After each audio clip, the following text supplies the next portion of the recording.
ರೈತ ಸಂಘಕ್ಕೆ, ಕರ್ನಾಟಕ ರಾಜ್ಯ ರೈತ ಸಂಘಕ್ಕೆ. ನಿನ್ನೆ ದಿವಸ ನಮ್ಮ ರಾಜ್ಯ ಸರ್ಕಾರ ಏನು ಒಂದು ಬೆಲೆ ನಿಗದಿ ಮಾಡಿದ್ವಿ, ಆ ನಿಗದಿಗೆ ನಮ್ದು ಯಾವುದೇ ರೀತಿಯ ಸಂಪೂರ್ಣ ಬೆಂಬಲ ಇಲ್ಲ.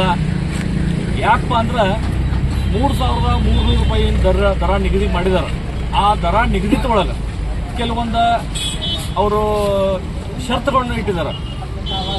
11.25 ರಿಕವರಿ ಬಂದ್ರೆ ಮಾತ್ರ ಆ ದಾರಣಿ ಕೊಡಕ್ಕೆ ಸಾಧ್ಯತೆ.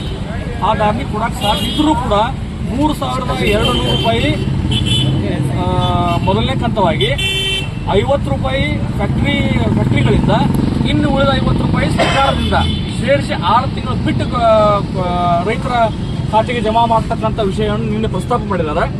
ಈ ಪ್ರಸ್ತಾಪಕ್ಕೆ ನಮ್ಮದು ಯಾವುದೇ ಸಂಘಟನೆಗಳಿಂದ ಬೆಂಬಲ ಇಲ್ಲ. ಅದರ ಜೊತೆಗೆ ನಮ್ಮ ಸಂಘಟನೆ ಬೆಂಬಲ ಇಲ್ಲವೇ ಇಲ್ಲ. ಕಬ್ಬು ಬೆಳೆಗಾರರು ಇದಕ್ಕೆ ಸಹಮತಿ ಇಲ್ಲ. ಇದಕ್ಕಾಗಿ ನಾವು ಹೋರಾಟಕ್ಕೆ ಸದಾ ಇರ್ತೀವಿ, ಸದಾ ನಿಲ್ಲಕ್ಕೆ ನಾವು ತಯಾರಿದ್ದೇವೆ ಅಂತ ಈ ಮೂಲಕ ಮಾಧ್ಯಮದ ಮೂಲಕ ರಾಜ್ಯ ಸರ್ಕಾರಕ್ಕೆ, ಸಕ್ಕರೆ ಸಚಿವರಿಗೆ, ಫ್ಯಾಕ್ಟರಿ ಮಾಲೀಕರಿಗೆ ಹೇಳಕ್ಕೆ ಇಚ್ಛೆ ಪಡ್ತೀವಿ. ನಿರಂತರ ಹೋರಾಟ ಮಾಡೋದು ಸಂದರ್ಭಕ್ಕೆ ತಕ್ಕಂತೆ ನಮ್ಮ ವರಿಷ್ಠರ ಮೇಲಿನ ಆದೇಶದ ಮೇರೆಗೆ ನಾವು ಮುಂದಿನ ಕಾರ್ಯರೂಪಕ್ಕೆ ಬರುವಂತದ್ದು ವಿಚಾರ ಮಾಡ್ತೀವಿ. ಈಗ ಅಲ್ಲಿ ಚಿನ್ನಪ್ಪಜಿ ಅವರು ಗುರ್ಲಾಪುರ ಅವರೆಲ್ಲ ಸ್ಟಾರ್ಟ್ ಮಾಡಿದಾರೆ ಅಥವಾ ಇದು ಬಂದಿದೆ? ಅದ್ರ ಮಾಹಿತಿ ನಮಗೆ ಸಂಪೂರ್ಣ ಮಾಹಿತಿನ ದೊರಕಿಲ್ಲ. ಅವರು ಏನು ಮಾಡ್ತಾರ, ಬಿಡ್ತಾ ಇದ್ದಾರ, ಏನು ಅದ್ರದ್ದು ಮಾಹಿತಿ ನಮ್ಮ ಕಡೆ ಇಲ್ಲ. ಇಲ್ಲಿಗೆ ತಹಸೀಲ್ದಾರ್ ಬಂದರೆ ಏನು ಅಂತ ತಹಸೀಲ್ದಾರ್ ಅವರು ಬಂದಿಲ್ಲ ಸರ್. ತಹಶೀಲ್ದಾರ್ ಅವರು ನಿಮ್ಮ ನಿರಂತರ ಹೋರಾಟಕ್ಕೆ ಇಳಿಯೋರಿದ್ರು ಅಥವಾ ಹಿಂದೆ ತಗೋರೋದಕ್ಕೆ ಕೇಳಕ್ಕೆ ಬಂದಿದ್ರು. ಅವ್ರಿಗೂ ಕೂಡ ನಾವು ಇದನ್ನೇ ಹೇಳಿದ್ದೀವಿ, ನಮ್ಮ ವರಿಷ್ಠರ ಜೊತೆ ಮಾತಾಡಿ ಮುಂದಿನ ರೂಪಕ್ಕೆ ಹೋಗೋದು ಅಥವಾ ರೂಪಾಂತರ ತಗೊಳ್ಳೋದು ಬೇಡ ಅಂತ ವಿಚಾರ ಮಾಡಿ ಹೇಳ್ತೇವೆ ಅಂತ ಹೇಳಿದ್ದೀವಿ. ಕರ್ನಾಟಕ ರಾಜ್ಯ ರೈತ ಸಂಘಕ್ಕೆ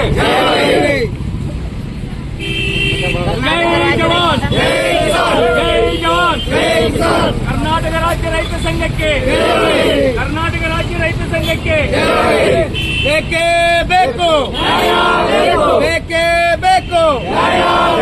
ರೈತರಿಗೆ ಮೋಸ ಮಾಡ್ತಿರೋ ಫ್ಯಾಕ್ಟರಿ ಮಾಲೀಕರಿಗೆ, ರೈತರಿಗೆ ಮೋಸ ಮಾಡ್ತಿರೋ ಫ್ಯಾಕ್ಟರಿ ಮಾಲೀಕರಿಗೆ ಜೈ ಜವಾನ್, ಜೈ ಜವಾನ್. ನಿನ್ನೆ ರಾಜ್ಯ ಸರ್ಕಾರ 3,300 ರೂಪಾಯಿ ಘೋಷಣೆ ಮಾಡಿದೆ. ಅದರಲ್ಲಿ ನಮಗೆ ರೈತರಿಗೆ ಅಸಮಾಧಾನ ಐತಿ. ಯಾಕಪ್ಪ ಅಂತಂದ್ರೆ ಅವರು ರಿಕವರಿ ಅಂತ ತೆಗೆದಿದ್ದಾರೆ. 11.25 ಬಂದ್ರೆ 3,300 ರೂಪಾಯಿ ರೈತರಿಗೆ ನಿಗದಿತ ಬೆಲೆ ಸಿಗುತ್ತೈತಿ. ಇಲ್ಲಂತಂದ್ರೆ ನಮ್ಮದು ಎಲ್ಲ ಶುಗರ್ ಫ್ಯಾಕ್ಟ್ರಿಯಲ್ಲಿ 11 ರಿಕವರಿ ತೆಗೆದಂತಂದ್ರೆ 11 ಫ್ಯಾಕ್ಟ್ರಿಯಲ್ಲಿ ಮಾತ್ರ ಐತಿ. ಉಳಿದ ಫ್ಯಾಕ್ಟ್ರಿಯೆಲ್ಲ 9, 10 ಅದಾವೆ. ನಮ್ಮಲ್ಲಿ 3 ಫ್ಯಾಕ್ಟ್ರಿಗಳಲ್ಲಿ ಯಾರೂ 11 ತೆಗೆದಿಲ್ಲ. ಈ 3 ಫ್ಯಾಕ್ಟ್ರಿಯಲ್ಲಿ ಯಾರೂ 11 ತೆಗೆದಿಲ್ಲ. ರೈತರಿಗೆ ದೊಡ್ಡ ಮೋಸ ಐತಿ. ಇದು ರಾಜ್ಯ ಸರ್ಕಾರ ಮತ್ತು ಫ್ಯಾಕ್ಟ್ರಿ ಮಾಲಕರು ರೈತರಿಗೆ ಒಂದು ಬದ್ನಿಗೆ ಊಟ ಇಟ್ಟಿದ್ದಾರೆ ಇವರು. ಯಾಕಂತಂದ್ರೆ ಇವರು ಮುಂದೆ ರೈತರ ಉದ್ಧಾರ ಮಾಡೋರಲ್ಲ.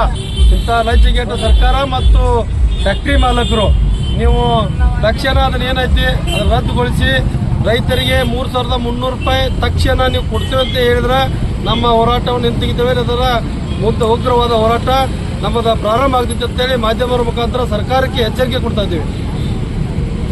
ಜೈ ಜವಾನ್.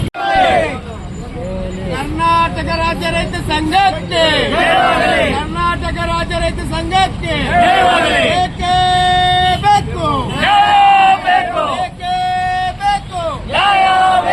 ಏತಕ್ಕಾಗಿ ಹೋರಾಟ, ಏತಕ್ಕಾಗಿ ಹೋರಾಟ. ಜೈ